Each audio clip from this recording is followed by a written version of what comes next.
Good evening and welcome to the Radical SR8 Championship. Round 9, the penultimate round, takes us to the Sebring International Raceway in Florida, USA. I am Tom Cairns in the commentary position. Alongside me is Jim Cunningham, who'll be here to analyse the action during the course of not one, not two, but 3 races we've got lined up for you for tonight.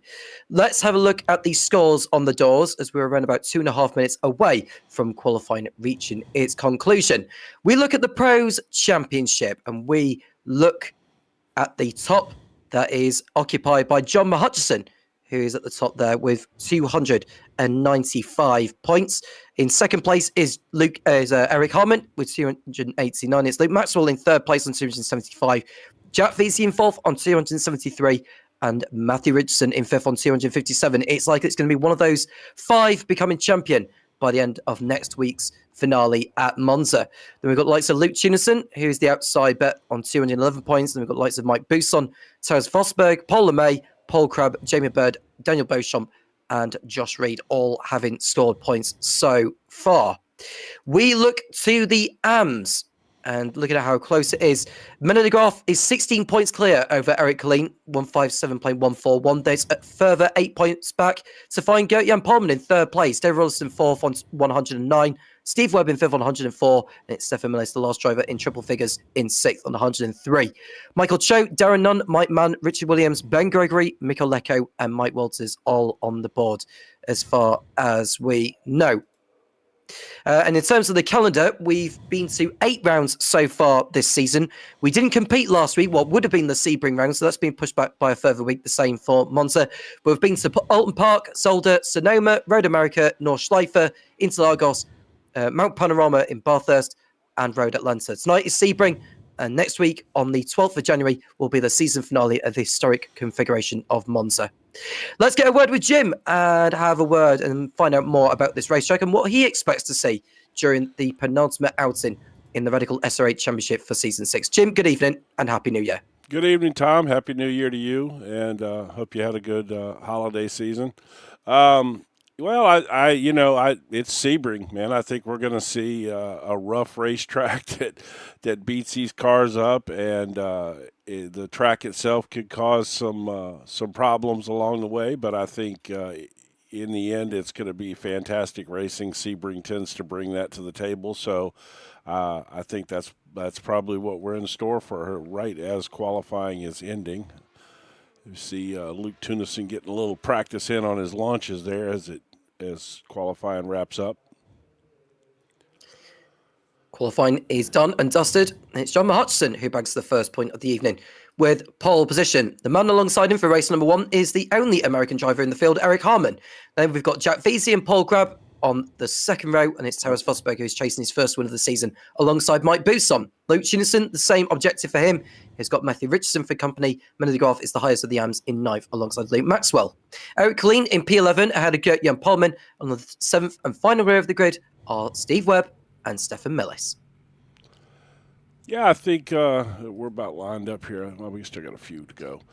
Yeah, I'm really excited for this one. I love Sebring. This was my very first road course race that I ever went to back in way long time ago, back in the late 80s. I'll put it this way. It's been so long ago that Martin Brundle was a young man driving for Jaguar, actually racing that livery that you just saw right there. Of which Paul Crabb occupies those colours in his Radical SR8. It is a lovely livery, it has to be said. Of course, Sebring is, once upon a time, the home of a Formula 1 race back in 1959. And it's not just Miami, the only race in Florida that's held a Formula 1 race. Sebring was the first all the way back then. It still hosts motor racing these days, most particularly the 12 Hours of Sebring annually as part of the INSA WeatherTech Sports Car Championship. The lights are appearing now, Jim, and we are good to go once those 5 red lights extinguish. We've got 3, 4, and 5. Lights are on. Lights off, it's go at Sebring, and John Hudson gets off to a splendid start. The man in third place on the grid, that is Jack Vesey leaping ahead of Eric Harmon on the inside for turn number 1. And as the track narrows out, by the time they get there, Hudson will be in the lead, and it's Vesey in second place. We've got Eric Harmon in third place, Mike Busson up 2 positions into fourth, Tunison, Richardson, and Maxwell have all gained places, but Vosberg who started 5th, has had a shocker, Jim. Yeah, Paul Crabb apparently went off the track, and looks like he's done. Looks like he went to the pits already. A really poor start for Paul Crabb, unfortunately for him. He may just get back into the race before the field get round, so he could benefit from a few positions. You never know what could happen in the space of 15 minutes in this first race. But Hutchinson is in the clear for now, at least. And further behind, we've seen a little bit of a jostle for position. I think that might be Luke Tunison going into battle there with Matthew Richardson, who's got him to his left. And also behind these two is Luke Maxwell, who didn't have the best of qualifying sessions, it has to be said. And he's got his work cut out if he's to remain in the hunt for the championship fight.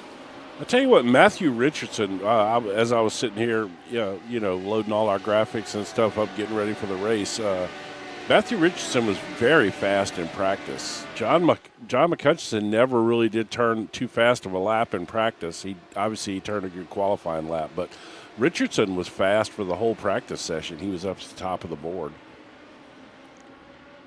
Out they come onto the Ullman straight, and so far so good for the leaders. And that is Paul Crabb pulling to the side there. We thought he went straight back to the pit lane, but he did actually carry on the circuit. It feels to me like he's picked up some form of damage. I wonder if he carried on so that he can rejoin the race at the beginning of lap 2. That's what I was thinking for Paul Crabb. I might be wrong with that. But over the line, Hutchinson is leading the way. It's VC in second place, who's gunning for another victory. He won last time out at Road Atlanta, and he also won the round before at Mount Panorama. He's gunning for another victory to his name. The only pro drivers in the field who have yet to win so far this season are the debutants, or the rookies, as you might call them, Taras Vosberg and Luke Tunison. But so far, Tunison is running in 5th place, which would be good enough for him to get reverse grid pole for the second race. The top 5 finishes in race 1 are reversed for the upcoming next race. So they'll just need to be on their toes from here on in. The highest of the AMs in the field is Gert-Jan Polman. He's leading the way over Menne de Graaf, Eric Colleen, Steve Webb and Stefan Mellis. So good start for Gert-Jan Polman, up 3 positions from his starting spot. But you could just see Matthew Richardson and Luke Maxwell tussling over 6th position. And Taras Vosberg isn't too far behind, waiting to make the most of a potential opportunity, depending on how these two play it out. Yeah, I tell you, this is apparently Stefan Mellis has had there goes Maxwell Luke. spun. Maxwell spins, he recovers it, but has lost time in places, and that's a body blow for Luke Maxwell. It was bad enough in terms of the qualifying and where he was in the race, and it's just got a whole lot worse for him here. Yeah, that certainly didn't help his championship hopes there at all. That was a good loss of position. Like you said, he was already in a bit of trouble as it was, and that didn't help. And whilst we were watching Maxwell's demise, Mike Bousson made his way past Jack Veazey for 3rd place. Mike Bousson has come alive in the second half of the season, albeit it's too late for him to be retaining his championship crown this time around. But he'll do his utmost to end his season on a high, maybe finish in the top 5 in the standings if he's feeling lucky. Now, bearing in mind, the worst 2 rounds for each driver are discounted in their championship totals, but I think it excludes the final round of the season at Monza for obvious reasons. And there we look at VC riding on board with on the tail of Mike Bousson. He felt there was an opportunity there, but it's difficult to do so when the track narrows out like that. But you can just see positions changing. Eric Colleen has moved in front of Gert-Jan Polman for 2nd place in the AMS. There they are, look. Colleen on the inside for turn number 2. Polman's still in there, as is Steve Webb, who has been one of the bright lights of this season, actually, has Steve Webb, which is great to see. He's going for more glory here. And now you just see he's cycling up behind Polman and Colleen on this occasion. Ooh, well, the rear end stepped out on Gert right there. Amazing, that's still side by side all the way through from the infield here. It really is. This is not the easiest track to go side by side around as they go into, I think it's Cunningham corner there. His tower that they've gone through. Oh, okay. Polman and Colleen. And sooner or later they'll be coming up towards, I think they're coming towards, or this might be Tower actually that they're going through. I think the corner where they went through was turn 10. And now they're coming towards it was gone through Bishop, and now they're coming towards Le Mans. So that's the section that they are heading through now. Polman ahead of Colleen. Webber's in 4th place in the AMs. Behind them is Luke Maxwell in the pros, trying to make up for lost time. I think Maxwell should make light work of these, but when he gets onto the rear of the likes of Vosberg and Richardson, that's when the going will get tough for him again. I mean, he should, but to be honest, he was a little off pace in qualifying, obviously, but even in practice, maybe he didn't get a lot of work in this week. Boy, he takes a really wide line through there, doesn't he? Well, the wide line, it could be the way forward. I think you just see Maxwell, how close to the barrier he got there. Well, there's a big hump over there, too. Big bump right there. And you saw his car get up on it. It almost looked like he hit the wall, but that was that bump. And there's Pullman running a little too deep into one, which will open the door for Colleen to pull alongside here. Oh, that's a nice move right there. And it's a very nice move there from Colleen, running the retro Jordan livery of 1991, which the famous Michael Schumacher raced in. And let's not forget the likes of that Steve Webber got on the curb on the exit of turn number 5, I think that is. Coming towards the Big Ben, which won't have helped his cause. He's now behind Maxwell, but at least he can just keep up with him. And if there's like a door opening, actually, for when Maxwell overtakes Pullman and Colleen, that could be the advantage that Webb needs. Going back to what I was saying about the retro livery of Eric Colleen's, I have to mention the likes of Bertrand Gachot, Andre the Cesares, and one other driver that raced for them. That was Roberto Moreno, who, of course, was racing for Benetton earlier in the year. Yep, again, like I always say, one of my favorite liveries. I run it on several cars. I have it on a BMW that I run, GT3 car, and I also have it on a 79 Lotus that I run in the vintage 79 series, and that is that's a good looking car. It looks very much like the cars of that era. So, yeah, a lot of fun. I love that livery. Buson has passed Harmon for second place, and he's now on a move. And as we look at in fact, it's now a 3-car battle for second place. Make that 4 because Tunison has managed to get himself in the action here. 3 goes Buson, and Vizzi's also taking advantage of Harmon's demise here, and he's gone through into the final podium positions, and now he's on the inside of my Buson. I'm a little surprised Buson left that much room there on the entry to 1, but he'll have the high ground on the exit, I think, because the inside line perhaps maybe not the best place to be at, but it is enough for Vizzi to go through on Buson this time around. So he's through into second place is Jack Vizzi. I tell you, you were talking about Buson's kind of recovery in the points after what can only be described as a horrendous start to the season. He has been the big surprise, moving up in the points. He took a big jump this week. Oh my God! There they've come together, and Harmon's around. Yeah. Harmon and Tunison collide. I wonder if Richardson got involved as well. But that was totally inflicted by Eric Harmon, to be honest with you, when he tried to go for a move on Buson that time around. You can see a replay here of Harmon. This is over at Fangio Corner, or the hairpin rather. So there was kind of a stack up there. It actually started with Buson. He kind of ran up on the back of Vizzi and slowed up, and then that kind of caused that Constantina effect, which is what actually caused that.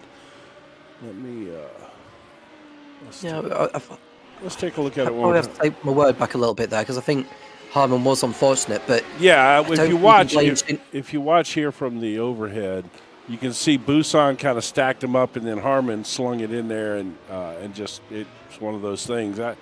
I think he just missed his breaking point and was focusing more on the driver as opposed to his own driving, which is a very academic thing to come out with, but it is what has cost Eric Harmon that time around. It's very unlike Eric Harmon, actually, because we don't often see him on the wrong end of things like that. No, and that has dropped him down the order. That's really unfortunate for him because he was right there in the mix with McCutcheon.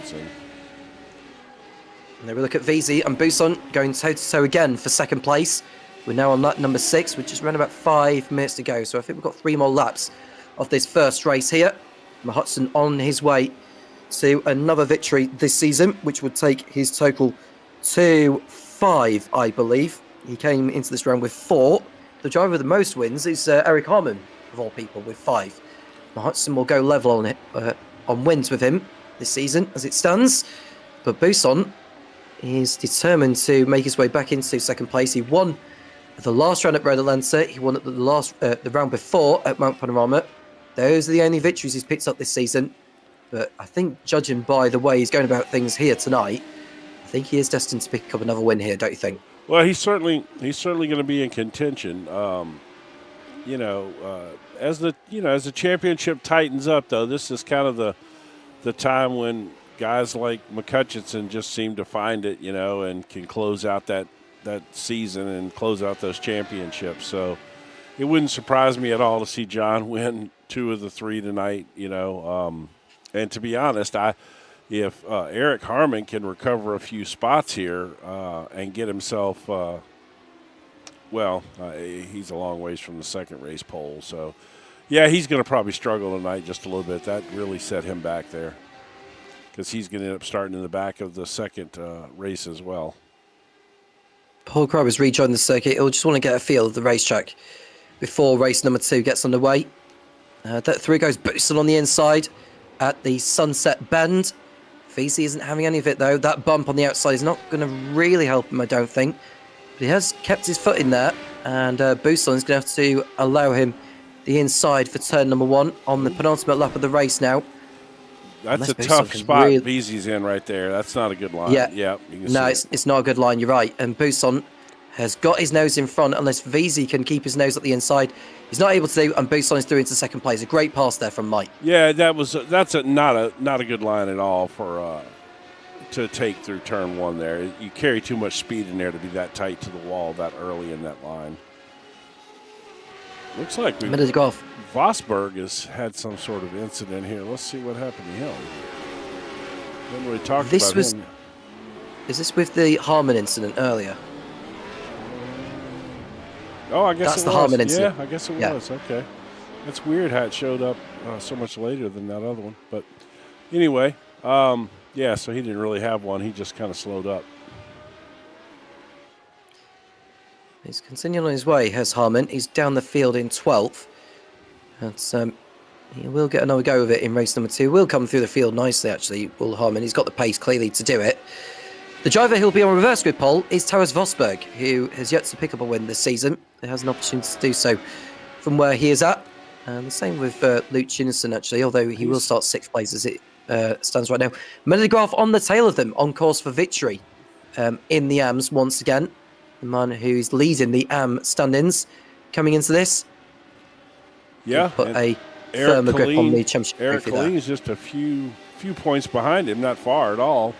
But, of course, he's going to have to better Minnow here at some point in time tonight, or this is, it's just going to extend the Graff's point lead a little bit, which I was sitting here looking at. Tunison must have had an off track as – oh, there we go. Was that the white flag you were waving? I believe it was. Yeah, it's the white. Yeah, it's the last lap, Jim. Well, let's go take a look at John up here by himself. Actually, I'll tell you what I'm going to do real quick. I'm going to jump back here. These two are still going at it. Tooth and nail. And so were Chinnison and Vosberg, because they're fighting over reverse grid pole. Oh, they sure are, aren't they?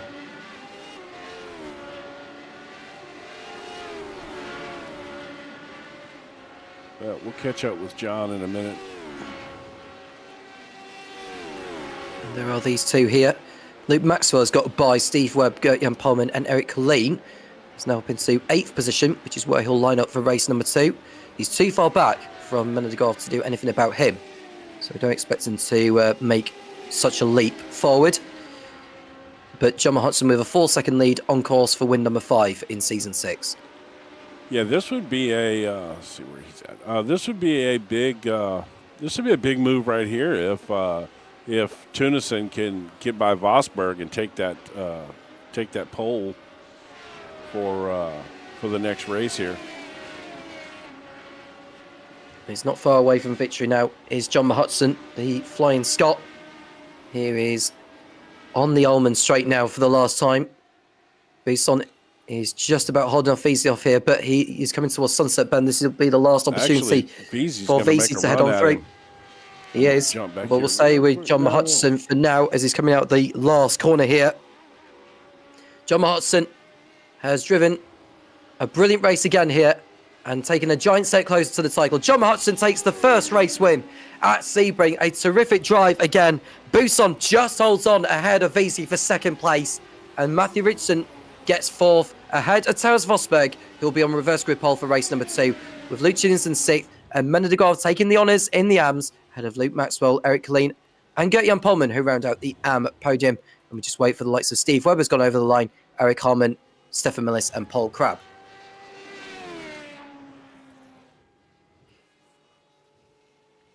Yeah, Paul's just out there getting him some airtime now on the TV. Well, we may as well make the most of it for him. That's right. Yeah. That's another one of my favorite liveries of all time. That Jaguar livery. We were. I came down here with a. Back in those days, it was called the GTU series, which was they were like Mazda RX-7s, and we came down with, and we were pitted right next to the Jaguar team for the 12 hours of Sebring. And I was in hog heaven because there was, you had Martin Brundle and Danny Sullivan, and there was, oh man, that team was just stacked with drivers. Race 1 has reached its conclusion. I'm running through the result very, very quickly. John Hutchinson takes the win ahead of Mike Buson in second place and Jack Veazey in third. Matthew Richardson fourth, ahead of Taras Vosberg, and with Luke Chinson sixth. Menedegov in seventh place, Luke Maxwell eighth, and we've got Eric Colleen and Gert-Jan Polman rounding out the top 10 ahead of Steve Webb, Eric Harmon, Stefan Millis, and Paul Crabb. Running down the grid for race number 2 with Taras Vosberg on reverse grid pole. Matthew Richardson second, with Jack Veazey and Mike Buson on the second row. John Hutchinson and Luke Chinson on row 3. Menedegov and Luke Maxwell on the fourth row, followed by Eric Colleen and Gert-Jan Polman. Steve Webb, Eric Harmon, Stefan Millis, and Paul Crabb round out the grid. And we'll be getting underway very, very shortly here. The drivers are just coming onto the grid, and we'll wait for the lights to appear. And John Hutchinson should be making his way onto the grid now, which he is so. And we can get started here for the second of 3 races at the Sebring International Raceway. 1 light is on, 2, 3, 4, and 5. Lights are on. Lights off, it's go again, and good getaway from Taras Vosberg. Not so for Matthew Richardson, bobbed down at the start, and he's been swamped already by the likes of John Hutchinson and Jack Veazey, and it's going to be game on now for victory here as Taras Vosberg leads the way out of turn 1, had a Veazey and Hutchinson in second and third. Mike Boots on fourth, had a Luke Cunningham. No dramas so far at the start, apart from the fact that Matthew Richardson didn't get off the line really that well, Jim. No, that was not a good start for him at all. And right as we were watching practice coming to an end, I noticed Jack Veazey did a lot of practice on his starts, and it seemed to pay off. He got a nice launch right there, and he's sitting right there on Vosberg's rear end right now. On the tail he is, coming towards the Fangio section. And so far, drivers making positions are Eric Harmon, who's up from 12th to 10th, Paul Crabb up from 14th to 11th. And the driver at the head of the AMS is Menno de Graaf, who's going for another victory class, that is. Let's take him another step closer to the AM title. And there they are filtering through. It's quite easy to get it wrong round here. Oh yeah, very easy. Especially on cold tires on this old bumpy track. Looks like Veazey's fixing to give Vosberg a run for his money here. Indeed he is. He's on the tail as they head through Le Mans. And it'll be the Almond Straight coming up, right on board with Jack Veazey, who's got a good run out of Le Mans. He'll go to the outside of Vosberg. The Lithuanian is doing his utmost to keep hold of the race lead. And is Veazey going to go on through here around the outside at Sunset? He is still keeping his foot in there to have the inside for turn 1, but I think Vosberg has that one covered for now. Hutchinson is also fancying his chances here as they begin lap number 2. There goes Jack Veazey on the inside. Hutchinson will go to the outside as well. And Veazey, well, he's probably learned from where he was let down by in race number 1, but he's gone too deep. He's gone too deep, and Vosberg surely will go back through unless Veazey can outbrake him into the second braking zone, which he doesn't do. and Vosberg goes back in front again. Apparently, he did not learn from race 1 because that's the exact same line he took before, and it did not work again. That is virtually an impossible line around here to make work. You carry too much speed through that corner to take it that tight, that early. And through the hairpin they come. Vosberg doing a super job as far as we have seen. There's a long way to go, of course. We expect this to be an 8-lap race again, given it is 15 minutes. Luke Tunison in a fight with Luke Maxwell, who is in need of some remedy after a disappointing race 1. He's gone by Luke Tunison for 5th place, and he's got Mike Boos on next to chase. Yeah, I'm looking at Maxwell's car. It just doesn't look too settled. It just seems like his car's bouncing around more than some of them are.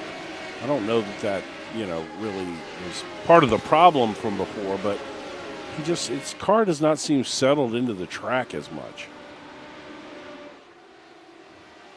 You can see the field absolutely no settle, like a long queue coming through Le Mans and onto the back straight. There is Mena de Graaf, and then we look at Eric Colleen as well in that Jordan livery to the inside of de Graaf. This is for honours in the AMS, but Tunison is the car in the way, or Matthew Richardson, I should say. Mena de Graaf on the inside of Richardson, thinking he can go back ahead here. He has to watch for Colleen as they come out of here, and the same with Eric Harmon actually as well. He was in a different class to these two. Is Harmon going to go on through here towards turn number 1? It's wheel to wheel between Tunison and Richardson. And Tunison comes out on top this time around, and Richardson runs a little wide, out of 1. You can just see that they're just all finding their rhythm around here, knowing that the top 10 finishes are reversed for race number 3. The driver sitting in 10th place at the moment is Eric Harmon. Now, I wonder what game he'll play in this second race, as Vosberg does his utmost to hold up Visa here. Yeah, I would think, Harmon needs to, he really needs to make up some places. Unfortunately, he is, you got McCutcheon up there running in 3rd, and with the points lead already, at some point in time, Harmon is going to need to get ahead of McCutcheon tonight and score some additional points over him. And Visa's got by Vosberg for the lead. There was a super overtake there from Jack Visa. That was done over the Cunningham corner, and that is him through into the lead now. Oh, no! Vosberg getting out of shape, and that should be easy picking for John Hutchinson as they head towards Bishop Corner and then Le Mans. But that was a really disappointing few corners there for Taras Vosberg. That was close right there. I'm going to go back and look at that pass and then the off-track moment that occurred after it. You could tell he was, kind of on the edge there, and I think he was probably trying to shut the door on John McCutcheon here, and possibly got a little rattled. And boy, that's such a tough spot. Right? Oh, he is so lucky he saved that. Yeah. As far as that goes, so is John McCutcheon, because he would have taken him out if he didn't. Which would have had massive ramifications for the championship had those come together. And now Vosberg is having to fend off Mike Boos for the final podium position. Eric Harmon, meanwhile, is attempting to get by the Irishman, Eric Colleen, as they come out of turn 1. And behind Harmon is Paul Crabb, who's had an evening to forget so far. You can see Colleen being forced to take tighter lines through the infield section here at Sebring. And Harmon is not able to find a way through just yet. Yeah, man. If I'm Colleen there, I don't know that I try to hold up Harmon. I think I let Harmon go and try to follow him and go after Mena de Graaf, because that's not your fight. And but Mena de Graaf is your fight. You know what I mean? Holding off a pro when you're an AM, it just doesn't. Doesn't seem like the best use of your tires and your resources. Well, Bouson's got ahead of Vosberg now for 3rd place, so the last lap for Vosberg has been absolute turmoil for him. What happened to Harmon?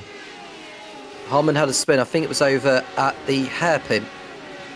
He was behind Eric Colleen, and this was what happened to him. He had a spin. Yeah, he sent it in there and just. Oh, he ripped up his bonnet.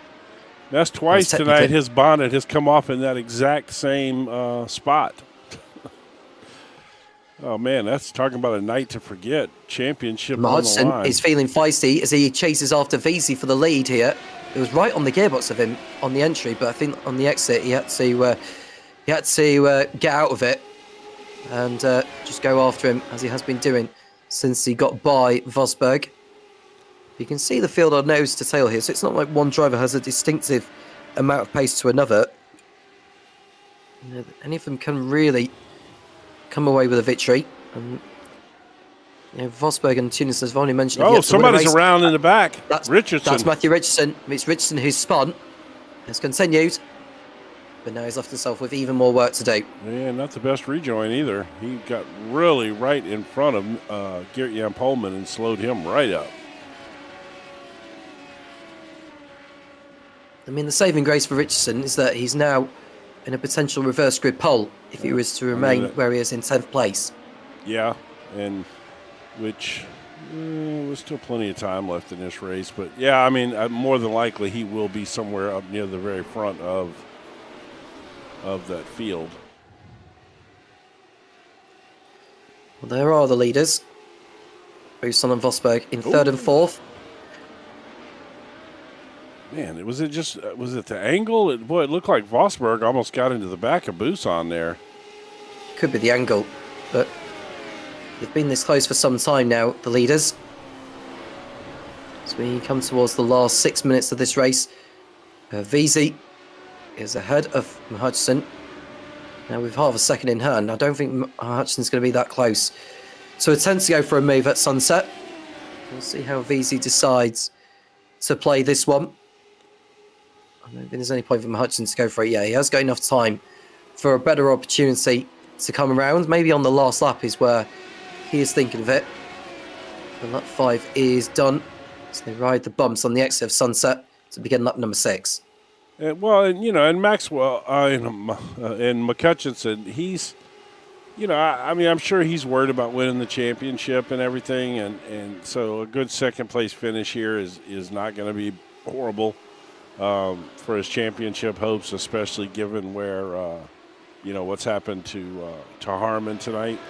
But he's also the kind of guy that likes to rack up race wins, so it wouldn't surprise me if he would try to send it here a little late in the race. But he's playing it cool. Yeah, he's playing it cool right now for sure. Yeah, I mean, he is thinking about the championship this moment in time. I mean, we'll have a look at the championship standings again of what it was before this evening's actions had begun. But you can see that Hudson's right on the tail here of VZ. VZ's been impressive this season again, it has to be said. Oh, yeah. He's a good, solid driver. Oh! You just see Colleen and Paul Crabb, the two Irish drivers, coming to blows, coming out of Cunningham corner. Colleen gets going again, and Steve Webb had a spin on the previous lap, but he was able to continue, and now Colleen is behind Webb. Yeah, Colleen is not doing himself any favors tonight for that championship. I do want to go see if that Colleen incident. We'll say with the battle involving Hutchison and VZ. VZ holds the inside line. Bousson does the same with Vosberg in their fight for P3. Hutchison goes to the outside. Is that going to give him the high ground for the exit here? All the momentum he needs. I think VZ has this one covered for now. Unless... Oh, was that Maxwell clouting the barrier on the exit? It almost looked like it was. Unless he just hit that square on. And Hutchison to the outside of VZ here. This has been VZ's weakness so far tonight. That turn one area where he has taken a cycle liner and has failed. But this time around, he's able to hold on ahead of Hutchison. Well, it seems to be when he's battling side by side with another car, he takes that inside line and it costs him. When he's not side by side with somebody, he seems to take the proper line through there. It's not like he doesn't know it, but I just think that he must think in his head that he can make that inside line work. Out they come to the hairpin. And Vosberg is now in front of Bousson in third place again. So a good move from Vosberg getting back through. Actually, He is making up for the errors he did earlier. And Tunison is still tussling with Maxwell for 5th position. Mennedegraaf on course for victory again in the AMS in 7th place ahead of Richardson and Harmon. And the driver who's now on course for reverse group pole is Gert-Jan Polman. Yeah, Richardson has moved up to 8th. Still give him a second row start for this next race, which would be good. These two here. Still going at it. Buson and Vosberg. Nice pass. At Le Mans, and that's a really superb pass there from Buson to go back through. What about the two leaders? Well, I can say that Veazey's gap over Mahutson is 3/10, and that's definitely enough for Mahutson to be in range to attack on the Ullman Straight. It's not as close as the battle between Vosberg and Buson, though. Oh, no! Oh, that's Maxwell running into Buson, and that's surely going to push Buson into Vosberg. Well, do you know what? Gosh. I think Maxwell gave the biggest helping hand that Buson could have asked for, actually, Jim. That was a NASCAR bump draft right there. Are you kidding me? We got to go back and see that again. Well, Oh, Hudson my and Veazey are still gosh. going at it, and we'll stay with this battle as well. Buson and Vosberg for 3rd position. Oh, and that's a look, spot for Spahn. Maxwell at turn 1, and that allows Tunison to go by, and Mennedegraaf as well. But Buson has got his nose in front ahead of Vosberg. Oh, my goodness. Oh. The leaders have started the final lap of the race, and the action is still to come, most particularly for the race win, involving Veazey and Hutchison.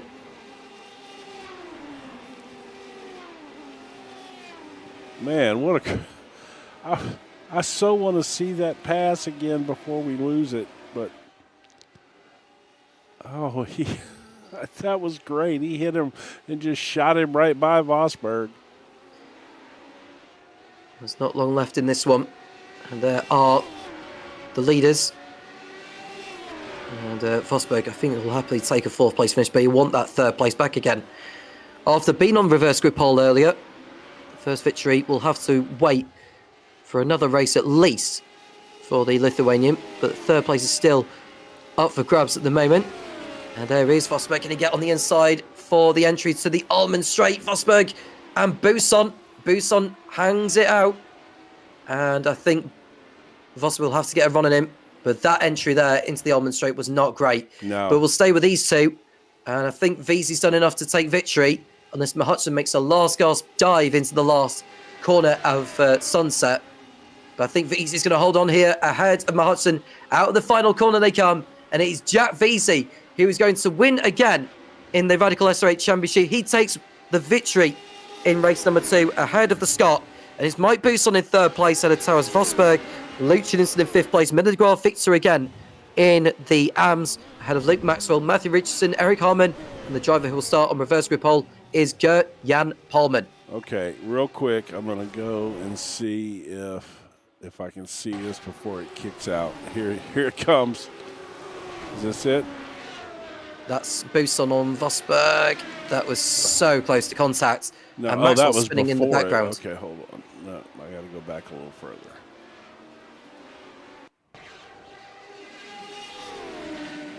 That is the same. Is it going to be the same one?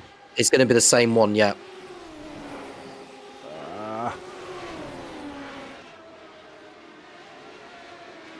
This must be it here.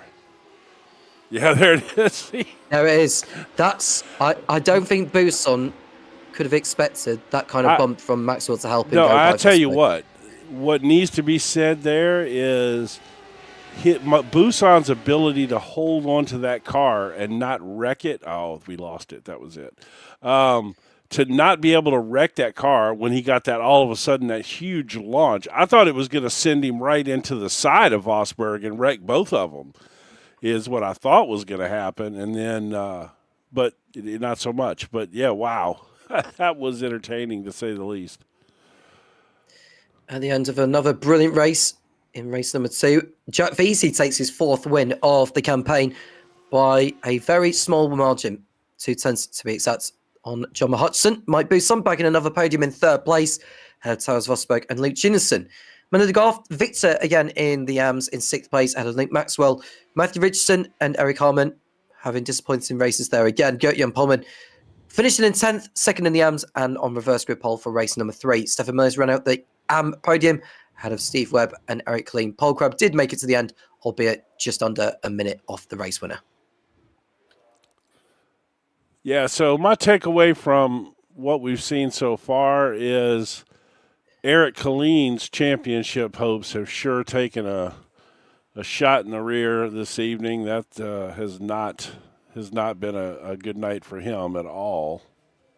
Let's pull the points back up again while we got a second. Let's take a look at the pros here. Well, Hudson bagged a win and a second place and a pole earlier. Yeah. So that would give him 36 championship points he's got so far tonight. Eric Harmon's nowhere near done good enough to realistically stay in the hunt. Neither is Luke Maxwell. Jack Veazey, you'd probably say, is the closest. But still not enough to close that gap. I mean, that's 22 points right there before the start of the night. So short of, he's going to have to finish several spots ahead of McCutcheon in this race as well, I think, to close that gap up enough to make it reasonable. And you have to factor in as well that John Hudson missed one of the rounds earlier in the season. But there will be rounds which, for the other drivers, which they'll have to be discounted in the final point cycle at the end of the season. Matthew Richardson has had a poor evening as well, so his chances of the championship are realistically over as well. Mike Bousson, I have to say, though, with 2 podiums, I mean, he's not going to take the championship. I did say he might have a slight chance of a top 5 finish at the end of the season. He has missed rounds as well, I think, as well as Mike Bousson, or had evenings where he's had few points taken from. But I think on the back of his second half season form, at least he's certainly recovered. He's at least he's got his mojo back. Yeah, made a good showing here towards the end of the season for sure. And this championship here kind of seems to be melting away for Killeen for sure. Yeah, I to be honest with you, on the back of what we've seen so far, I don't think Killeen has got a realistic shot heading into Monza. I know how much of a curveball Monza can be with those bankings, but I cannot see Mendes de Graaf throwing this one away now, unless he has an absolute nightmare of a last race tonight. Yes. I just don't see how either Killeen or Pullman will be able to claw it back. I have to agree with you. I mean, Meadows looks strong tonight, and Killeen has had just a horrible night. I mean, if you look at Steve Webb, let's talk a little bit about Steve Webb, actually, because he's made a nice jump. Yeah, he'll overtake Rolliston by the end of this evening because Rolliston is not around tonight. But he possibly, I do use the word possibly with so much emphasis. Yes. That he might get a top 3 finish at the end of the season, but he's going to need a lot to go his way, and he's got to turn up and perform well. Yeah, I think that you're right. That's a big if on the 3rd place, but certainly a good solid 4th place he could end up with. And given his progression, what we've seen over the past 2 seasons from when he showed up, and we've made light of the bad starts at the beginning of last season and all of those things, to where he is now. Man, it's almost like he's a different driver in these cars for sure. I mean, what a fantastic showing he's having if he does end up in 4th or possibly even 3rd. It makes me excited for his future in the upcoming seasons. He's getting more and more competitive in this amateur division, and I fully see that he could be competing for an amateur championship coming up in the next couple of seasons. We'll see soon enough, and season 7 won't be too far away. And John Hudson, of course, who's leading the Pro Championship, will be working behind the scenes on where the Radical SR8 Championship will be racing at next season. Time to run down on the final grid for the last race of tonight. Get Jan Pullman on reverse grid pole with Eric Harmon alongside them. We've got Matthew Richardson and Luke Maxwell on the 2nd row, Mendes de Graaf and Luke Tunison on row number 3. And it's Taras Fosberg and Mike Bousson on the 4th row. John Hudson and Jack Veazey both have won a race tonight. Can they make it 2 from 3, either of them? by the end of tonight's action. Stefan Millis and Steve Webb on row 6, and it's Eric Colleen and Paul Crabb, the 2 Irish drivers at the back of the grid. Everyone is lined up, so we are good to go for the last time here in Sebring. And the lights will illuminate. 1 light, 2, 3, 4, and 5. Lights are on. Lights off, it's go! And a good getaway from Pullman and Harmon. And what about Luke Maxwell and Matthew Richardson? Well, Richardson, not for the first time, has got to a poor start again. He's lost the position already to Maxwell. Pullman on the inside of Harmon into turn 1. Contact made between Richardson and Maxwell into turn 1. Disaster for the pair of them. And Maxwell is down at the back again. Gee whiz. What a horrible night for him. Well, that has allowed Vosberg to go through into third place. Hudson up from 9th to 4th already. I know. In that first section of the course. 5 spots. Him and Vosberg, 4 and 5 spots respectively. Wow. What a start. Beasy too. He's up 4 spots already. Good starts from those, respectively. Mike Bouston's not got off to a good start, though. He started in P8. He's now in 11th. He's just tussling, actually, with Eric Colleen for the top 10. And Matthew Richardson's error with Luke Maxwell has dropped him down to P12. He's just in front of his fellow Orange Army teammate, Steve Webb. And Luke Maxwell, well, he's got with it all to do again. So he just salvaged something from tonight because it's been an evening to forget, really, for Luke Maxwell. But let's see how far Gert-Jan Pullman can go here in terms of keeping hold of the lead, because he's got Harmon behind and Vosberg next.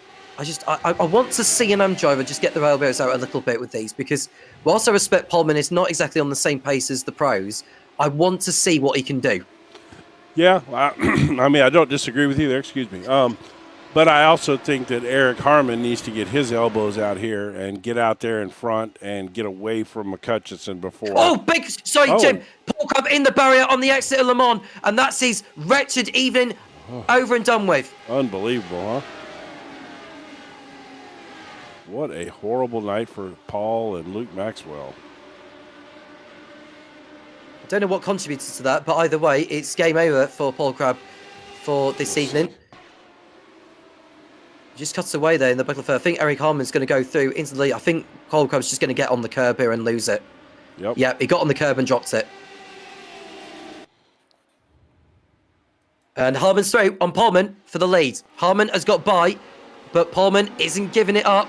But he has to do that time around. And Harmon through into the lead, which was coming. But at least Pullman was able to lead for a lap. Yeah, this is what Harmon needs right now, and he needs to just put his head down and start making hay right here. He just needs to go.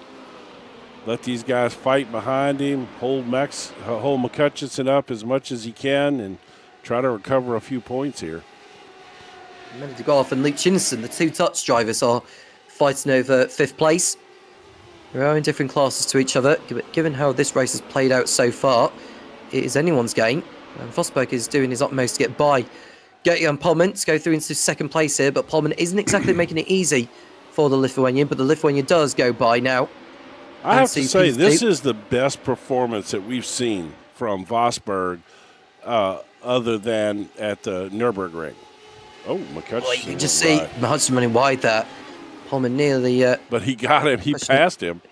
Yeah, he got it at last there. I don't know if Hudson likes it that much running wide like that, but at least he's got by anyway. As they come onto the Almond Straight for the 2nd time. We'll get the timing page up for you in a moment. But Harmon is in the lead now over Vosberg and Hutchison. Harmon, 5 times a race winner this season. The same for John Hutchison now. There goes Mena de Graaf on Gert-Jan Pullman for the lead in the AMs. And it looks like de Graaf could be on course for a hat-trick of AM victories. But now you can just see Luke Tunison, who will want to get by both Pullman and de Graaf to keep up with those in the pros further up front. There he goes on the inside. Can he just slingshot his way past? But there's contact made between Pullman and de Graaf. Oh, and de Graaf is no! There's it's been hit by Steve Webb. Unfortunately, has Mena de Graaf. That was dangerous of a rejoin back onto the racing line. Both cars are damaged, and I have to feel sorry, unfortunately, for Steve Webb, because that was not a very good rejoin back onto the circuit there for Mena de Graaf, unfortunately. Yeah, he's tore up too. Look at that front tire. That's effectively game over for Steve Webb. Yeah, and minute of graph for as far as that goes.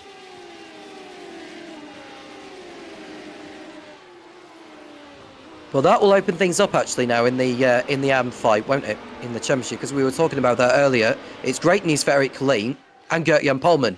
Polman needs to win really in the AMs. Yes. To have any realistic hope. There are a bigger chunk of points up for grabs in this third and final race, so all is not lost in the AM fight. The points will be updated in due course, but there are the drop scores to consider, 2 of which for each driver after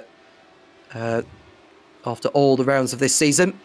But there is Veazey on the tail of Tunison for 4th place. Vosberg is closing on the Hudson, Jim. Yeah, he is indeed. I'm telling you, this is, like I was saying when we saw that incident happen, this is literally the best showing we've seen from Vosberg, short of the Nordschleife. He had a phenomenal night that night, and this is just as strong a showing, tonight. He's really looked tough tonight. And there is Vosberg keeping up with Mahudson. Tunison likewise. I just want to see what Mahudson does with Harman here. Does he play the game of going for the win, or does he play it long and think about the championship? Oh, at this point, I think he's going to go for the win. I think he's, if you're John McCutcheon, you got to believe, that you can take this championship home from where you're at, So I don't think that he's going to lay back, and, I think he'll bide his time, but I think he will definitely try to win this race. Well, he's got enough time to do it. It's a 20-minute race. We expect it to be an 11-lap encounter. Steve Webb does rejoin. He has come in for repairs. Menedegov has gone no further, though. He is out of it. But a lot can still change in this third and final race. I think Hudson just got off fine a little bit, actually, coming towards the right-hander of Tower. And as they come through on this short back straight before they go through Bishop, and shortly will be Lamont. I don't think it'll be too long before Hudson decides to make his move on Harman, but he is just playing it bit by bit by bit, and he is wary of Vosberg, who is also chasing. I guarantee you, Vosberg has never had a bigger fan than Eric Harman right now. He's probably rooting him on to get up there and start fighting with McCutcheon. He's most certainly so. And if you are enjoying the action, do feel free to get involved in the live chat and subscribe to the channel itself if you so wish to do. But Hudson is getting the gap down ever more. Eric Colleen right behind Matthew Richardson. 8th place overall it is. And you can just see he is determined to go for it. That's turn number 1. Colleen really needs to make up some ground here, make some spots up while he's got the opportunity to pick those points up. Running in 9th place is not going to give him the kind of points he needs to recover. He's going to have to hope for misfortunes of others, really, for those in the pros, if he is to come away with the result that he's after. But you never know. I mean, Hudson is still chasing after Harman. I mean, if they battle teeth for nail, who knows what it could lead to. And the same applies actually to this 3-car battle involving Tunison, Veazey and Buisson. Yes. I think you're less likely to see McCutcheon get into an incident. Just, he's not going to probably push it that hard, but these guys could easily have an incident.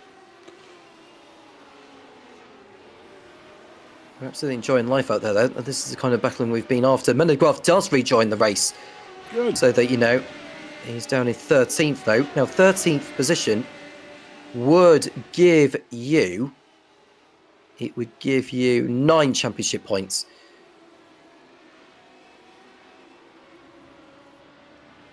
On top of what he's already picked up this evening where he finished overall. So not in class, where he's finished overall. Right.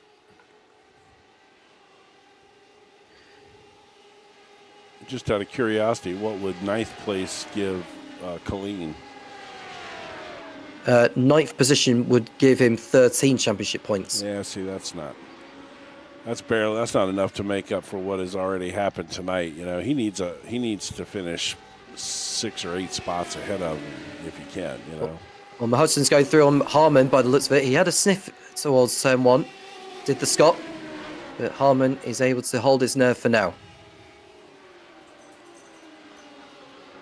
And Luke Maxwell's in the pits with issues. Oh man, what a night he has had. That's his chances of the championship over and done with now for Luke Maxwell for another season. It's the same really, most likely for Matthew Richardson and Jack Veazey, I would say. I don't really see Eric Harmon getting back into it unless Matt Hudson has an absolute mare of it in this last race. But we'll see soon enough when the points are updated after the broadcast is over. Luke Maxwell does rejoin the race in 11th place, and so does Paul Crab, albeit Paul Crab is a few laps behind.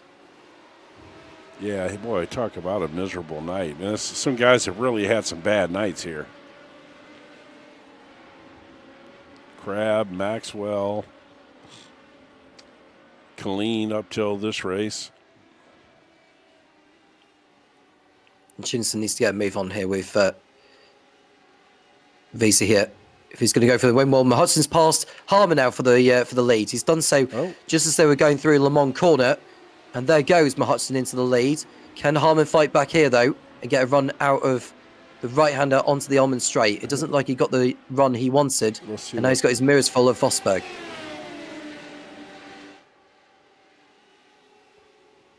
Oh, that was a great pass, that from Hudson, yeah. Yeah, fantastic. Not that you expect anything different from John. That's. Well, over the line they come to begin lap number 7. We've got over 8 minutes remaining, and there are your top 3 in picture. So what do you think? 13 laps? 11 it'll be. Oh, 11, okay. Yeah. That's why we let you do the math. And Vosberg is determined to make his move on Harmon in the near future. He's coming alive in this last race, has to be said, Taras Vosberg, which is great to see. And, well, Harmon feels he can still go after John Hudson. Just see him running a little too deep there into the hairpin there, where it's caught him out a couple of times already tonight. But is he going to be close enough to make a similar move to Matt Hudson as Matt Hudson did to him on the previous lap? We shall see. So if you're Eric Harmon, this is kind of an all or nothing situation, isn't it? I mean, at this point, or do you just take second here and hope that McCutcheon doesn't show next week or has the worst night ever, or you know what I mean? Like, what do you do? Do you take the gamble here and try to send it and risk wrecking yourself and costing yourself second place points, or do you just take the second and potential second and roll into next week? It's a hard one, but I think it is a big jump from winning a race and finishing second in any of these races in the Radical Racing Championship. You know, it's a 5-point difference, whereas finishing second and third, the point difference is a single point. So I think Harmon's got to go for it. It's essentially a 10-point swing when you think of it. Yeah, that's right. So if I was Harmon, you've got to go for it. I mean, I don't disagree with you, but, what comes to mind for me is if McCutcheon can't make it next week, or if he has a really bad night, you still can make enough points to win the championship. If you finish 12th here, you can't. That would be my only thought as far as that goes. Colleen's got by Pullman for the lead in the AMS now. And there is Matthew Richardson to the outside of Pullman this time.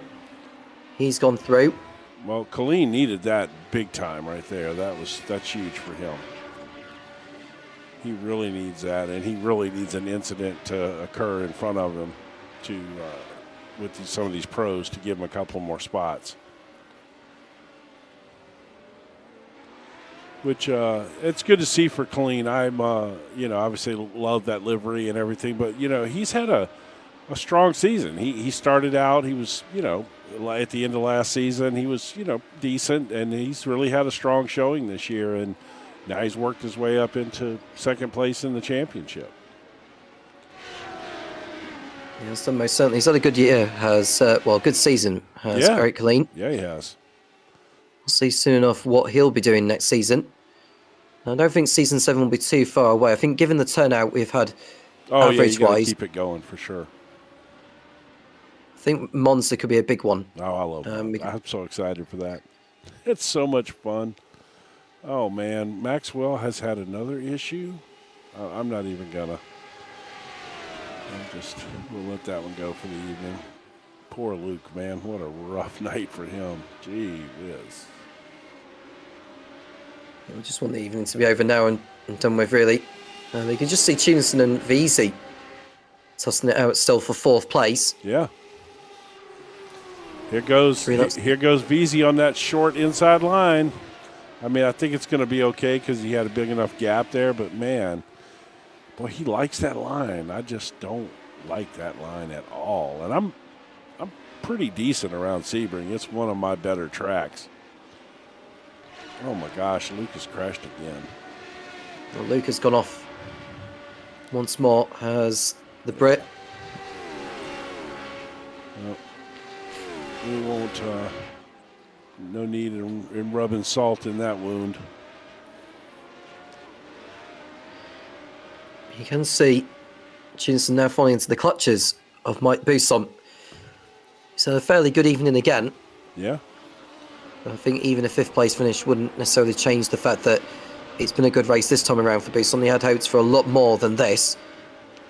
Yeah, but a good strong night though. I mean, again, he's obviously not going to win the championship and defend his title, but he certainly has redeemed himself from the first half of the season. Everything that possibly could have went wrong the first half of the season did. It's just one of those things. Which, I say we've all been there, but you've all been. A lot of people have been in that situation where you win something and then it just nothing seems to go right the next time around. And Fosberg is right on the gearbox here of Harmon for 2nd position.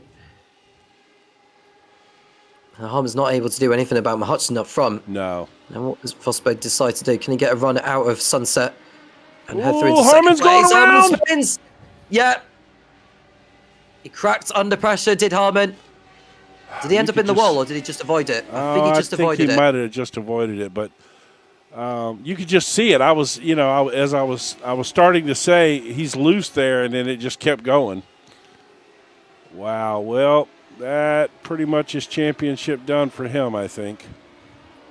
I should think so as well. It's not mathematically sealed. No, but it has played a huge role in how it could be decided. Hudson, he can afford to drop off a little bit now if he wants to, but he will want to go for that victory again, which will put one hand on the trophy. That is for absolutely sure. He's 1 second clear over Towers Vosberg with 2 laps remaining. Go back real quick and take a look at that and see.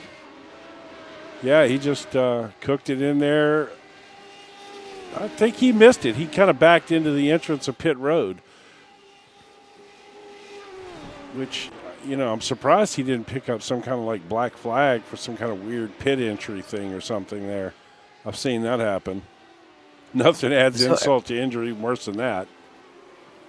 It's got Eric Colleen chasing him down as well, and though that spin won't have done his tyres any good either. No. Or Eric Harmon. No. And there we see Eric Colleen on the tail. And this is huge for Colleen. I mean, if he can pick up every spot at this point, it's going to matter for him because Minnow's not going anywhere. He's down laps there. He's not going to advance his position at all. And Colleen's just waiting for the best opportunity possible. Oh, and there we look at Busson and Tunison for 4th place. Let's see if these two can keep it clean through the last corner here. I think Busson's going to get him here. Should do here. He'll have all the momentum. Yeah, he's got him.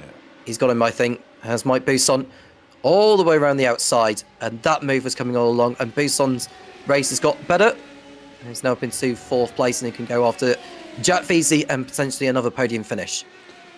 Yeah, that's... And we've only got 1 lap to go. Yeah, I don't think he's going to be able to catch Veazey. Too far, too big of a distance there, over a second, short of second and a half, pretty much. Short of Veazey making a mistake, but You could see Colleen's all over the back of Harmon. In fact, they're side by side with each other, those two. There they are. Harmon and Colleen nose to tail, as is Richardson. And closing on them is Gert-Jan Polman. Yeah, if I'm Colleen here, I might start trying to drive a little defensive and make sure I don't lose a spot to Richardson here. Here's Towers Fosberg going to take victory here, Jim, because he's so close to John Hudson. I wonder if he might get a run on him at the Almond Straight. In all the times you and I have been calling this series, how many times have we seen somebody get a run on McCutcheon in passing? I can't remember the last time, but I'm sure there's been a time where it's happened I'm before. sure, but it hadn't happened many times, that's for sure.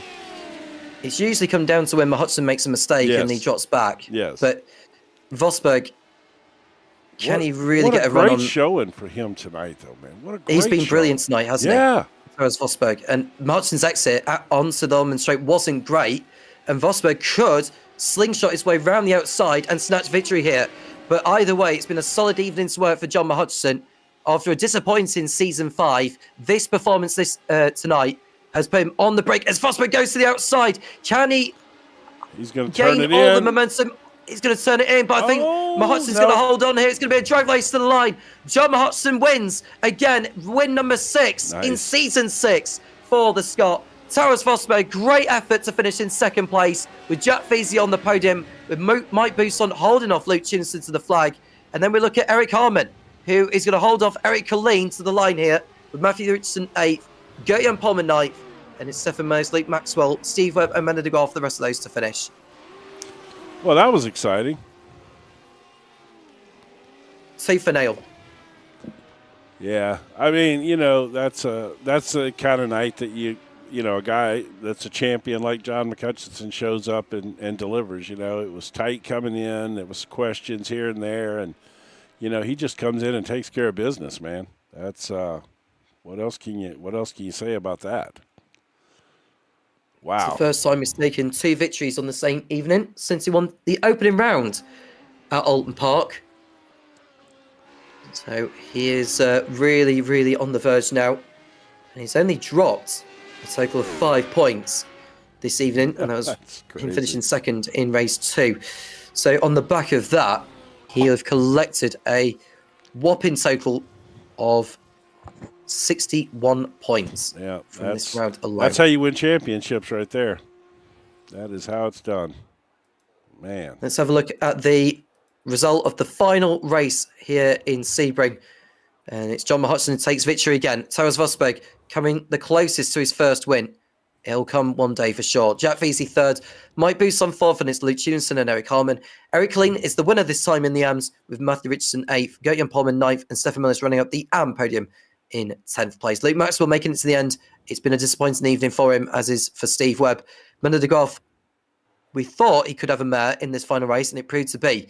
So it's still in the balance a little bit going into the AM finale at Monza, but it is very much in Amanda de Graaf's court. Paul Crabb was the only driver to not finish the race this time. Yeah, what a horrible. Well, I tell you what, Paul and Luke Maxwell don't even want to think about going to Florida. It's not their favorite place for sure. All right, let's see. Well, we only got one in the waiting room so far. You want to go ahead and pull him in, and we'll get started with Jack? Absolutely. We'll get a word with Jack Feasey, who has driven very well again this evening, coming out on top once more, particularly in the second race where he held on by 0.2 of a second over John Hudson. Jack, good evening. Good evening. How are you? We're not too bad, thank you very much. Yeah, it was a, this was probably one of my best meetings. But unfortunately, John had 3 good races, so I think we're heading out of this one the same we went into it. But I threw everything I had at it. But I think John's probably got the championship now. We think so as well, but it is not mathematically certain. We'll just wait for the standings to be updated in due course, and then we'll know before Monza whether it is mathematically secure. Of course, there are the drop scores to take into consideration, but irrespective of the championship situation, you've mentioned it's been a good evening for you. Is Sebring a good circuit? And just John and I were a little bit perplexed actually by the way you were going through turn one, because John wasn't a particularly big fan of the tighter entry. Or Jim even. Jim, sorry.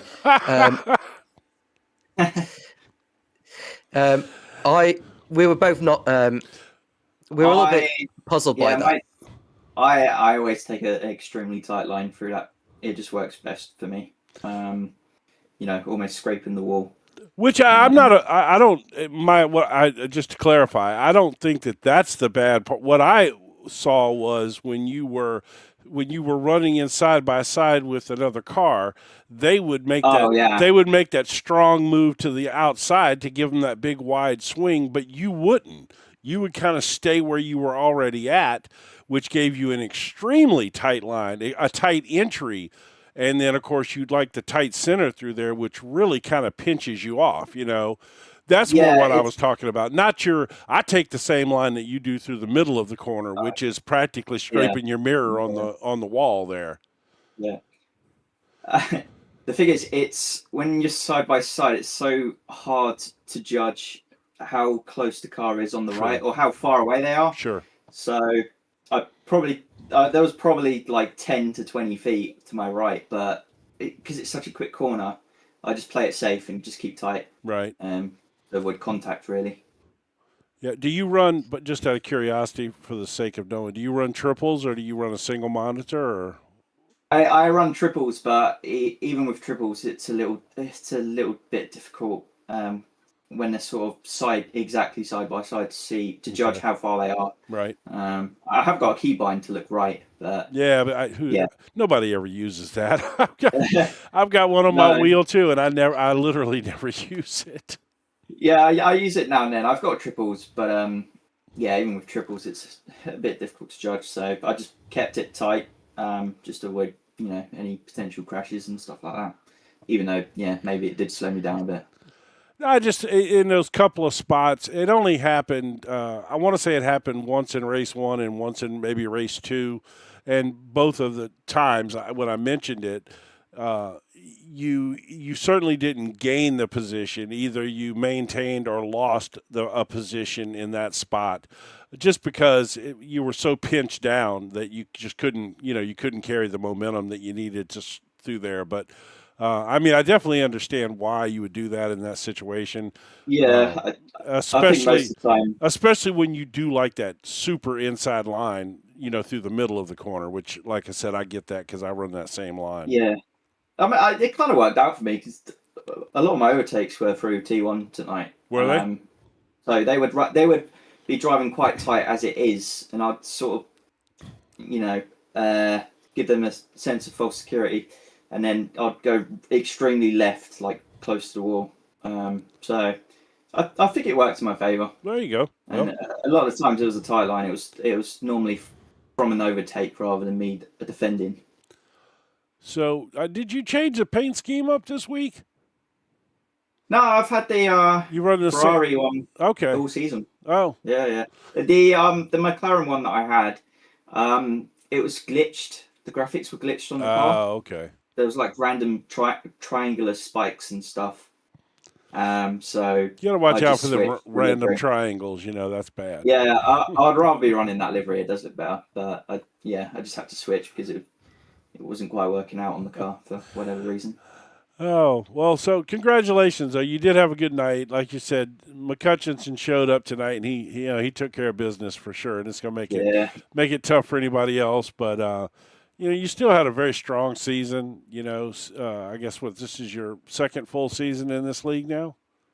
Yeah, even if that doesn't take me to top spot, I think I was fourth going into this, and maybe after today I can finish runner-up, maybe. You certainly put yourself in a good spot for that. No doubt about that. Yeah.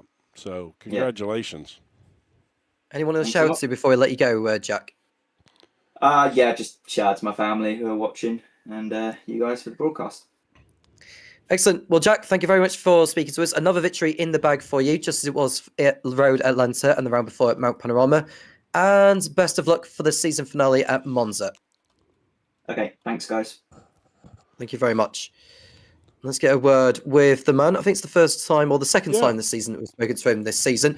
Taras Vosberg, who finished second in that last race. Taras, very good evening. Good evening to you too. Hello. Hello. How was it for you at Sebring? Because it felt like it was a kind of track that suited your style, didn't it? It was more than unexpected. Again, I don't know what it is. I ran maybe 10 laps before today, and then today for, I don't know, these 40 minutes. And then I think I was somewhere P10 in terms of pace. So I thought, yeah, it's going to be one of those sessions again, but somehow I think I had a bit of luck, but also very, very good and qualitative racing with the gents here.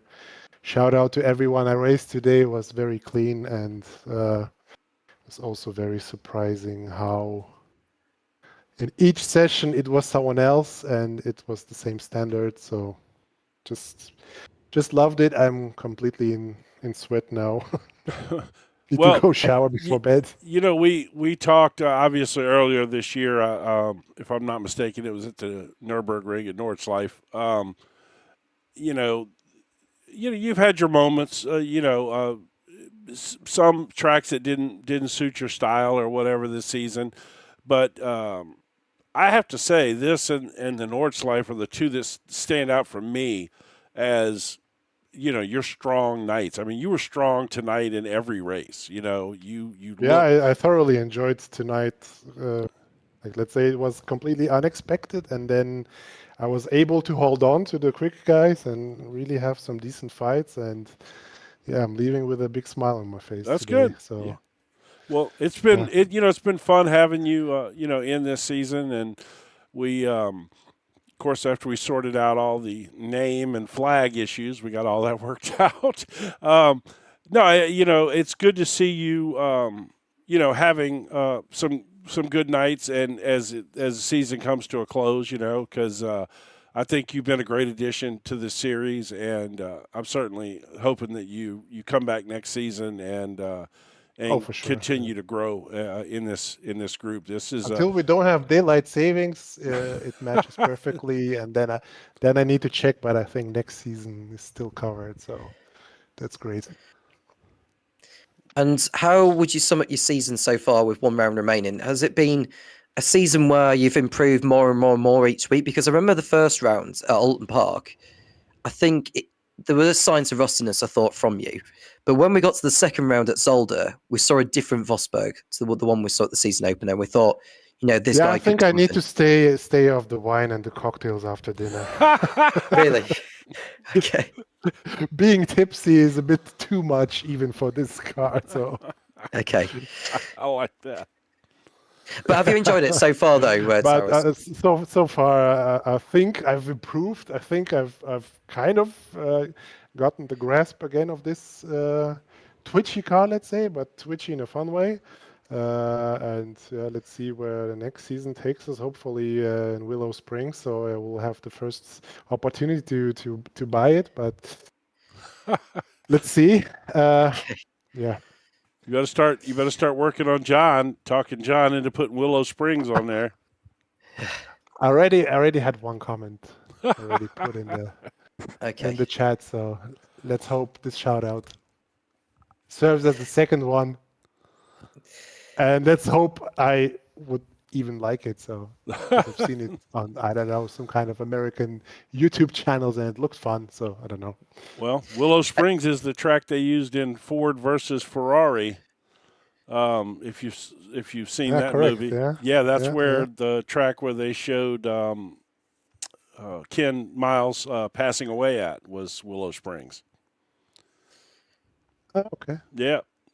I think I recognize it, or I should recognize it in general. Yeah. And the first race in that movie also, when he was driving that old Porsche Roadster, I think it was, that was at Willow Springs where he threw the wrench and broke the windshield. But anyway, that's another story. But congratulations, buddy. Again, it's been good to see you grow this season, and I'm really looking forward to seeing your progression next season as well. And thanks a lot for all of your job and commentary so far. It's really enjoyable to rewatch the races on the next day. Good. So, Thank you.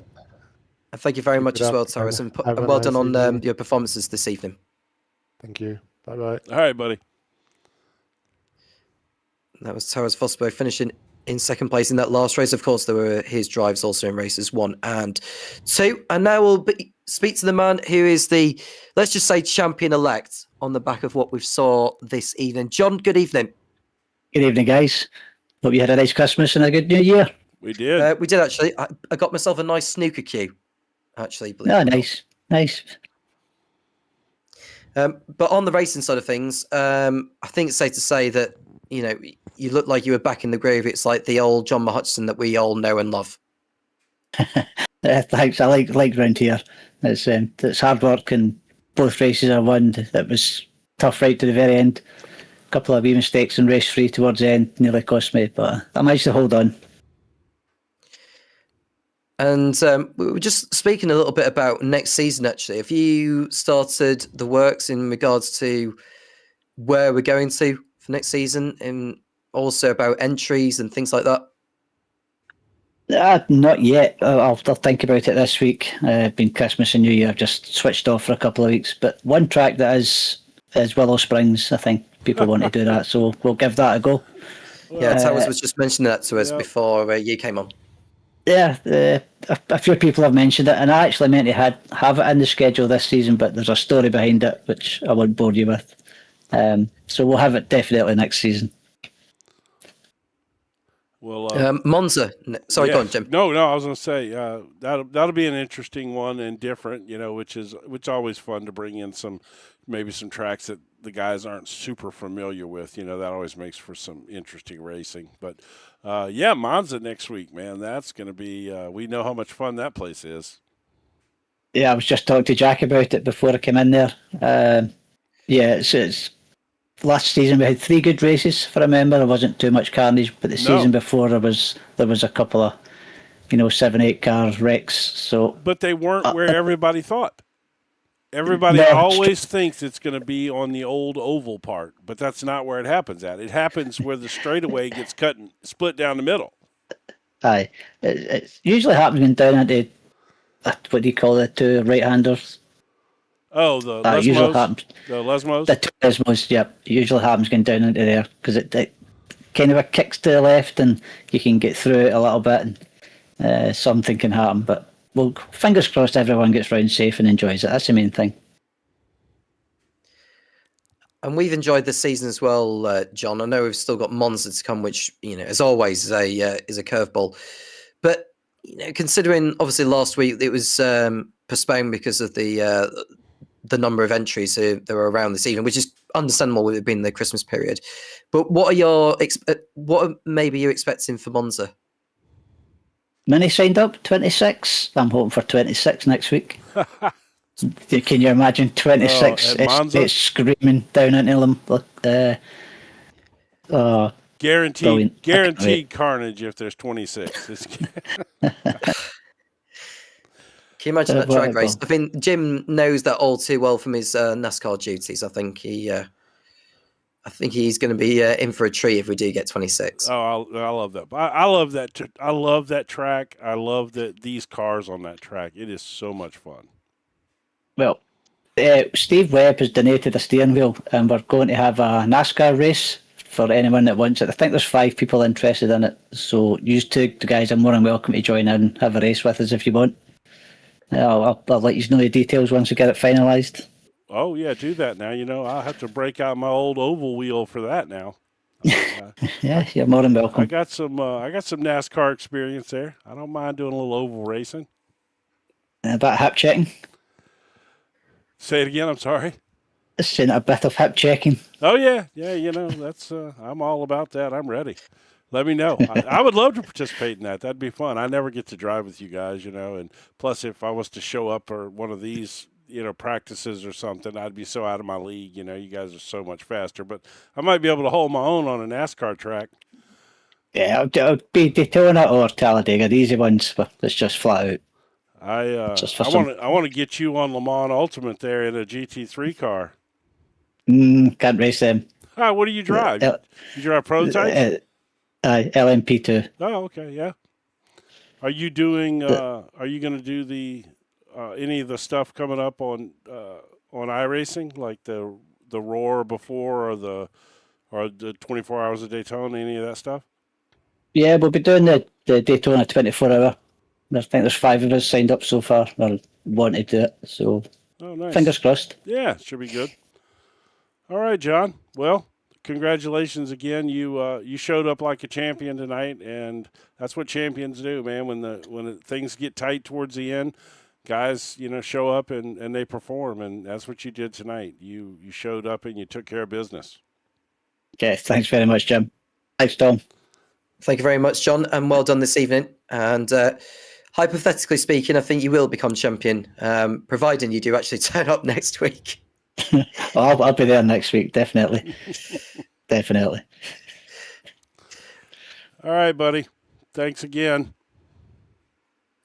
That was John Mahutson, who we spoke to after his splendid performances this evening, putting one hand on the championship trophy once again in the Radical SR8 Championship. And we conclude, Jim, despite the fact that, that Mahutson was the star of the show, we have to give a shout out to Taras Vosberg for his performances tonight. Yeah, Jack Veazey, Mike Buson, some good solid performances tonight. Same can be said for Menno de Graaf as well. Last race not so much, but he showed up in the first 2 and put his hands on the trophy as well. Very much so. Well, after the penultimate round, it is very much like it's in John Mahutson's court. We await for the championship titles to be updated, but it feels like he is about to take the championship once again. As is Menno de Graaf, after taking 2 out of 3 wins this evening here in Sebring, it looks like he'll be taking the AMS title away from Stefan Mellis for when we head to Monza. If you enjoyed it that much, do make sure you like and subscribe to the channel and you won't miss a thing. Jim, thank you very much for your company as always. And we'll do it one last time at the season finale at the historic configuration of Monza. You know where to tune in to find out how that will play out. I am Tom Cairns with Jim Cunningham, and we'll speak to you again soon when the Radical SR8 Championship returns.